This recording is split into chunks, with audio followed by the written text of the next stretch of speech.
Like, comment and subscribe.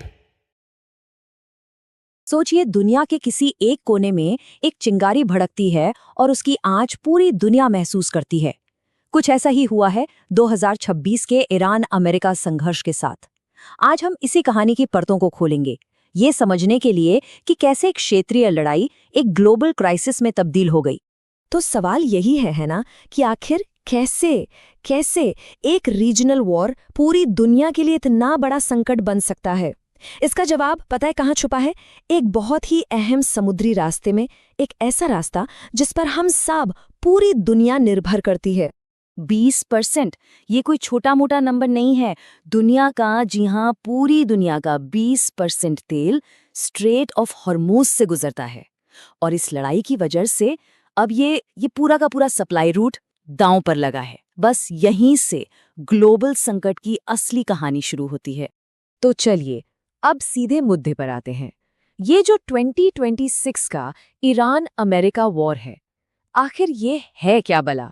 तो देखिए, ये एक ऑनगोइंग वॉर है, मतलब अभी भी चल रहा है। इसकी शुरुआत हुई 28 फरवरी 2026 को।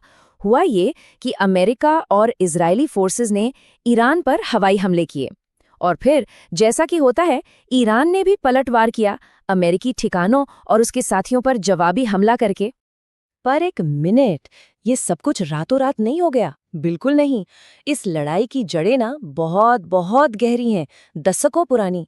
तो ये समझने के लिए कि हम आज यहाँ तक पहुँचे कैसे, थोड़ा सा इतिहास खंगालना तो पड़ेगा। देखिए, ये पूरी कहानी शुरू होती है 1953 से, जब अमेरिका के सपोर्ट से हुए एक तख्ता पलट ने दोनों देशों के बीच अविश्वास की एक ऐसी दीवार खड़ी कर दी जो कभी गिरी ही नहीं। फिर आया 1979, ईरानी क्रांति हुई और एक एंटी यूएस सरकार सत्ता में आ गई। 2000 के बाद तो न्यूक्लियर टेंशन और प्रॉक्सी वॉर्स ने इस दुश्मनी में और घी डालने का काम किया।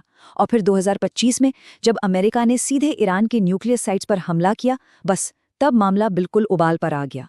तो बात सीधी सी है, ये जो 2026 का वॉर है ना, ये कोई एक दिन की बात नहीं है। ये तो नतीजा है दशकों पुरानी दुश्मनी का, न्यूक्लियर हथियारों की चिंता का, और इस पूरे रीजन में कौन बड़ा पावर बनेगा, इसकी लड़ाई का। ठीक है, तो दशकों से ये दुश्मनी सुलग तो रही थी, लेकिन आखिर वो आखिरी चिंगारी क्या थी? वो क्या हुआ जिसने सुलगती हुई आग को भड़का दिया? चलिए अब पता लगाते हैं कि इस बारूद से भरे कमरे में माचिस किसने जलाई। अब यहाँ पर कहानी के दो पहलू हैं, जैसा हमेशा होता है। अमेरिका का कहना था कि भाई ये एक प्रीएम्प्टिव स्ट्राइक थी, मतलब हमने हमला इसलिए किया ताकि ईरान न्यूक्लियर हथियार ना बना पाए और एक आने वाले बड़े खतरे को टाला जा सके। दूसरी तरफ ईरान का कहना था कि हम तो किसी हमले की तैयारी कर ही नहीं रहे थे, ये एक बिना वजह का हमला है, और इसीलिए उन्होंने इतने बड़े पैमाने पर पलटवार किया। और जैसा कि ऐसी लड़ाइयों में अक्सर होता है, ये सिर्फ दो देशों तक सीमित नहीं रही। अरे नहीं, ये तो आग की तरफ फैली और कई दूसरे प्लेयर्स भी इसमें खिंचे चले आए। तो अब सवाल ये है कि ये लड़ाई आखिर लड़ी कैसे जा रही है? यहाँ दोनों साइड की स्ट्रैटेजी बिल्कुल साफ है। अमेरिका और उसके साथी क्या चाहते हैं? वो ईरान की मिलिट्री और इकोनॉमी की कमर तोड़ना चाहते हैं, ताकि वहां पॉलिटिकल बदलाव के लिए दबाव बने। इसके लिए वो हवाई हमले कर रहे हैं, समंदर से नाकाबंदी कर रहे हैं और कड़े इकोनॉमिक सैंक्शंस लगा रहे हैं। अब ईरान को देखिए, उसका गेम प्लान अलग है। वो इस लड़ाई को पूरे रीजन में फैलाना चाहता है और ग्लोबल इकोनॉमी को हिट करना चाहता है, ताकि अमेरिका पर से प्रेशर हटे। और इसके लिए वो क्या कर रहा है? मिसाइल और ड्रोन अटैक्स, और सबसे खतरनाक, स्ट्रेट ऑफ हॉर्मुज में रुकावट पैदा करना। तो जैसा कि बात हो ही रही थी कि ये लड़ाई फैल गई, तो इसमें कई देश शामिल हुए। लेकिन एक देश है जिसकी भूमिका बहुत ही अहम हो गई है, और वो है संयुक्त अरब अमीरात, यानी यूएई। यूएई की सिचुएशन काफी कॉम्प्लिकेटेड है। समझिए, एक तरफ तो वो ईरान के मिसाइल और ड्रोन हमलों का सीधा टारगेट बना हुआ है, दूसरी तरफ वो अमेरिका का एक बड़ा स्ट्रेटेजिक पार्टनर है। अमेरिकी फौजें वहां मौजूद हैं। इतना ही नहीं, वो स्ट्रेट ऑफ हॉर्मुज को सिक्योर करने में मिलिट्री हेल्प भी दे सकता है। और इन सबके ऊपर यूएई खुद एक इकोनॉमिक पावर है, और इस लड़ाई से उसके अपने ट्रेड और स्टेबिलिटी पर बहुत बड़ा खतरा है। तो वो बीच में फंसा हुआ है। तो चलिए आप घूम फिर कर वहीं आते हैं जहां से हमने ये पूरी बात शुरू की थी।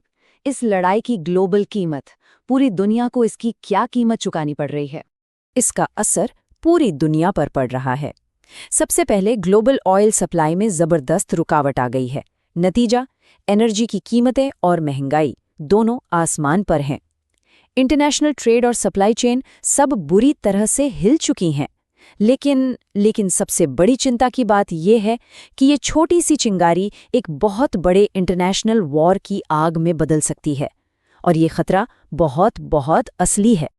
तो आखिर में सवाल बस यही रह जाता है, आज की दुनिया में जब हम सब एक दूसरे से इतने ज्यादा कनेक्टेड हैं, तो क्या कोई भी लड़ाई सच में लोकल रह सकती है, या हर छोटी बड़ी लड़ाई कहीं ना कहीं हम सबकी लड़ाई बन जाती है?